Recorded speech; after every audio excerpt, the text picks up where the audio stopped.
Hello dear students, welcome to my channel. Let us understand worksheet number 11 for class 7 students. आज का आपका topic है the expansion of the Delhi सल्तनत। तो सबसे पहले समझते हैं दिल्ली सल्तनत का एक्सपेंशन कैसे होता है, कौन से जो सुल्तान्स थे जिन लोगों ने एक्सपेंशन किया दिल्ली का और क्या क्या सर्कमस्टेंसेस थे। ओके, तो सबसे पहले हम समझते हैं, दो वर्ड मीनिंग दिए हुए हैं बच्चों आपको। एक है आपका हिंडरलैंड।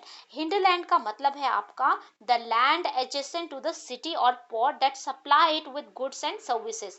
ऐसी जगह जो कि सिटी के पास ही है और पोर्ट है जो कि सप्लाई करता है गुड्स एंड सर्विसेज। और गैरिसन टाउन का मतलब है अ फोर्टिफाइड सेटलमेंट, जो एक प्रॉपर सेटलमेंट जो क्षेत्र बना हुआ है सैनिकों के लिए। ठीक है, वहां पर उनके रहने के लिए किला बना हुआ है। ठीक है, सो दोआब का मतलब है लैंड बिटवीन टू रिवर्स। दो रिवर्स है ना, दो रिवर्स जा रही हैं तो उसके बीच की जो जगह है वो है आपका डोआब। ठीक है, राइट। तो समझते हैं आप पहले वर्कशीट को। In the early 13th century, the control of Delhi sultans rarely went beyond heavily fortified towns occupied by garrisons. ठीक है, तो दिल्ली सल्तनत का जो सुल्तान था उनका कंट्रोल नहीं था। यहाँ पर जो किले बनाए हुए थे सैनिकों के लिए, वहां पर दूर के क्षेत्रों में उनका कंट्रोल नहीं था। द सुल्तान शेल्डम, तो सुल्तान शायद ही कभी कंट्रोल उन्होंने शायद किया हो इन सिटीज को, या तो फिर क्या होता था, control the hinterland of the cities, तो उन्होंने यहाँ पर कंट्रोल नहीं किया।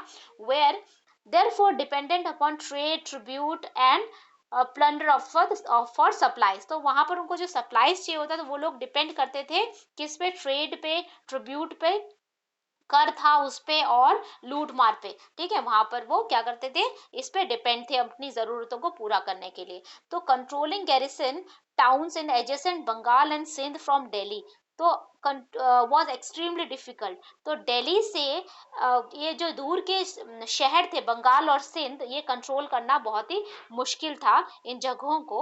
सो रिबेलियन क्या करते थे, rebellion war even bad weather could snap fragile. Fragile मतलब क्या है, बहुत ही नाजुक कमजोर। ठीक है, और रिबेलियन क्या है, विद्रोह।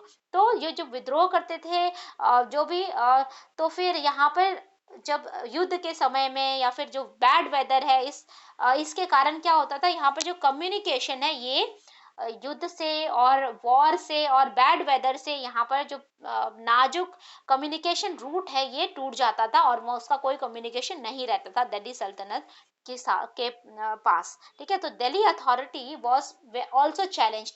और दिल्ली अथॉरिटी को, दिल्ली के साम्राज्य को वैसे भी चैलेंज कर देते थे मंगोल के इन्वेजन्स फ्रॉम अफगानिस्तान। तो अफगानिस्तान में जो मंगोल थे जो आक्रमण करने के लिए तैयार रहते थे, वो चुनौती भी देते थे गवर्नर्स को, ठीक है, सूबेदारों को वहां के, who rebelled at any sign of the sultan's weakness. अगर सुल्तान वीक हो गया तो वो तुरंत ही उसको भाप लेते थे उस स्थिति को और वहां पर आक्रमण करने के लिए तैयार हो जाते थे, अपने झंडे गाड़ देते थे युद्ध के। ठीक है, तो the sultans barely survive these challenges, तो बहुत ही मुश्किल से सुल्तान्स जो थे इन चैलेंजेस को वो कर रहे थे। ठीक है, तो आगे पढ़ते हैं। Delhi sultans consolidation occur during reign of Ghiyasuddin Balban. तो इन लोगों ने दिल्ली सल्तनत को कब इकट्ठा शुरू किया एक जगह पे, जब इन्होंने घियासुद्दीन बलबन ने शुरू किया इसको, एंड फर्दर एक्सपेंशन, और उसका फर्दर एक्सपेंड किया किसने, अलाउद्दीन खिलजी और मोहम्मद तुगलक ने। ठीक है, इसको एक्सपेंड किया further. The expansion campaigns were of two type. तो जो ये एक्सपेंशन थे, ये विस्तार दे, दो तरह के कैंपेन चलाए उन्होंने, एक था इंटरनल फ्रंटियर और दूसरा था एक्सटर्नल। ठीक है, तो इंटरनल में क्या किया उन्होंने, the campaign along the internal frontier of the sultan aimed at consolidating the hinterlands of the garrison town. तो उन्होंने इकट्ठा करना शुरू किया, उसको जोड़ना शुरू किया जो गैरिसन टाउन से उनको, और क्या किया उन्होंने, फॉरेस्ट को क्लियर किया, वहां पे गंगा यमुना दोआब के फॉरेस्ट को वहां पे क्लियर किया। कैसे क्लियर किया, वहां पे हंटर गैदर्स और जो पेस्ट्रोलिस्ट थे, ठीक है, तो वहां उनको क्या क्या, जो भी वहां पर चरवाहे थे और जो जो भी वहां पर रहते थे जो लोग, तो उनको उन्हीं के हैबिटेट से जहां वो रहते हैं उनको एक्सपेल कर दिया, मतलब वहां से निकाल दिया, दीज खदेड़ दिया। So these lands were given to peasants. तो ये जो जमीन थी ये दे दी गई किसानों को, एग्रीकल्चर को एनकरेज किया गया है। ठीक है, एंड उसके बाद पढ़ते हैं कि न्यू फोर्टेसेस, नए किले बनाए गए हैं। ठीक है, new fortresses, garrison towns and towns were established to protect trade routes जो व्यापार के रूट्स हैं उसको प्रोटेक्ट करने के लिए, प्रमोट करने के लिए रीजनल ट्रेड को वहां पे किले बनाए गए, नए टाउन्स बनाए गए हैं। ठीक है, तो उसके बाद अब पढ़ते हैं एक्सटर्नल के बारे में, एक्सटर्नल फ्रंटियर के बारे में। तो जो ये एक्सटर्नल फ्रंटियर है, मिलिट्री एक्सपेंडेंशन, ठीक है, मिलिट्री एक्सपीडिशंस, मिलिट्री के घुसपैठ हुआ वहां पर मिलिट्री का, उन्होंने क्या किया, सदर्न इंडिया को स्टार्ट किया during the rain into southern area में उन्होंने शुरू किया अपना जो भी वो यहाँ पे कर रहे थे। ठीक है, इन्होंने दो कैंपेन्स बनाए थे, वही कैंपेन यहाँ पर शुरू किया इन्होंने, अलाउद्दीन खिलजी ने शुरू किया यहाँ पे, started in the reign of Alauddin Khilji के समय में, and culminated by with Mohammad Tughlaq, और मोहम्मद तुगलक ने इसको जारी रखा, इसको विस्तार करना। ठीक है, in their campaigns Sultan आर्मीज captured, तो इन कैंपेन्स में क्या हुआ, सुल्तान की आर्मीज ने कैप्चर किया एलिफेंट्स, हॉर्सेस और स्लेव्स को, और वहां पे उनके जो थे प्रीशियस मेटल्स को ले लिया अपने साथ। By the end of Mohammad Tughlaq's reign, the armies of the Delhi sultans and march across the land part of the subcontinent, और यहाँ पर कहाँ मार्च कर गए ये लोग, सब कॉन्टिनेंट पार्ट पर दिल्ली सुल्तान जो थे सुल्तान ये मार्च कर गए। ठीक है, दे हैड डिफीटेड, उन्होंने क्या किया, डिफीट कर दिया, हरा दिया है।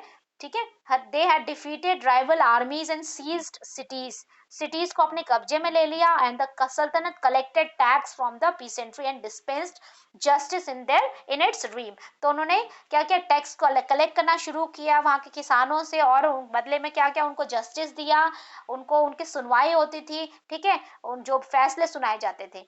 ठीक, राइट, तो हमने समझ लिया यहाँ पर हिंडलैंड के का मतलब हमने समझ लिया था। ओके, और हमने समझ लिया गैरिसन टाउन का मतलब, डोएब का मतलब। तो अब हम करते हैं क्वेश्चन आंसर। पहला क्वेश्चन है, name the two garrison towns distant from Delhi सल्तनत, दिल्ली सल्तनत से डिस्टेंट दो टाउन्स के आपको नाम लिखने हैं। तो बच्चों यहाँ है नाम आपके towns of the distant cities are Bengal and Sindh. ठीक है, उसके बाद सेकंड क्वेश्चन है आपका, इन हुज रेन सल्तनत रीचेस इट्स फारदेस्ट एक्सटेंट, किसने सबसे ज्यादा विस्तार किया, कौन से दो ऐसे सुल्तान थे जिनके टाइम पे ये विस्तार हुआ। तो ये नाम है यहाँ पर बच्चों अलाउद्दीन खलजी और मोहम्मद तुगलक। ठीक है, इसके टाइम पे इन्होंने विस्तार किया दिल्ली सल्तनत का। नंबर थर्ड है, what do you understand by internal and external frontier of sultan. ठीक है, इंटरनल और एक्सटर्नल फ्रंटियर का क्या मतलब है, तो हमने यहाँ पर समझा है, internal frontier means inner region of garrison towns, और एक्सटर्नल फ्रंटियर का मतलब है areas beyond the inner regions of garrison town. Right, I hope आपको आंसर्स मिल गए हैं और आपको वर्कशीट अच्छे से समझ में आ गई है। ठीक है, तो आपको क्या करना है, on the physical map outline map of India, तो आपको आउटलाइन करना है map of India, mark Alauddin Khilji's south India campaign. ठीक है, तो आपको साउथ इंडियन कैंपेन को वहां पे मार्क करना है, और आपको रेफर करना है page number 34 and 35 of your text book. ठीक है, राइट, so I hope आपको वर्कशीट क्लियर हो गई होगी। If you have any doubts, do let me know in the comment section. Thank you for watching my video. Keep liking, subscribing my channel. Thank you. See you in the next video.